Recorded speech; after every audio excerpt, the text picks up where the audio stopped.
अहम खबर है, MQM के सेनेटर फैसल सब्ज़वारी ने कहा है कि गवर्नर सिंध की तब्दीली से मुतालिक हमें ऑन बोर्ड नहीं लिया गया।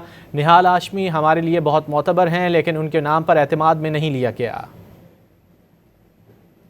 तो ऑन बोर्ड नहीं लिया गया और बहरहाल अब देखते हैं कि क्या वज़ीर आज़म ने फ़ैसला किया है, क्यों कर खालिद मकबूल सिद्दीकी साहब को नहीं लिया गया कॉन्फिडेंस में MQM को। तो इस पर हम सोचेंगे, बात भी करेंगे PMLN से। तो अभी क्या लाहेअमल होगा? नहीं, आपकी बात नहीं मानी गई या आप क्योंकि पहले गवर्नर आपकी पार्टी से थे, तो उनको हटाया गया है, तो उस हवाले से बताएगा। जिस तरह मैंने कहा कि अभी पार्टी बैठेगी हमारी, अभी हम सोच के जो है मशवरा करके फिर रद्द अमल देंगे। फिल वक्त यही है कि मेरी डॉक्टर खालिद मकबूल सिद्दीकी साहब से चंद मिनट पहले ही बात हुई और उन्होंने बताया कि यानी उन्हें भी नहीं और पार्टी को भी इस वक्त हमें एतमाद में नहीं लिया गया। कुछ अरसे पहले यकीनन इस तरह की गुफ्तगू हुई थी, गुज़िश्ता बरस की बात है, लेकिन फिल वक्त और निहाल हाशमी साहब का जहाँ तक नाम है, हमारे लिए बड़े मोतबर हैं, PMLN के हमारे कराची के हैं, सीनियर आदमी हैं, लेकिन बहरहाल उनके नाम के हवाले से भी हमें कम अज़ कम एतमाद में नहीं लिया गया, जो मुझे हमारे चेयरमैन ने बतलाया।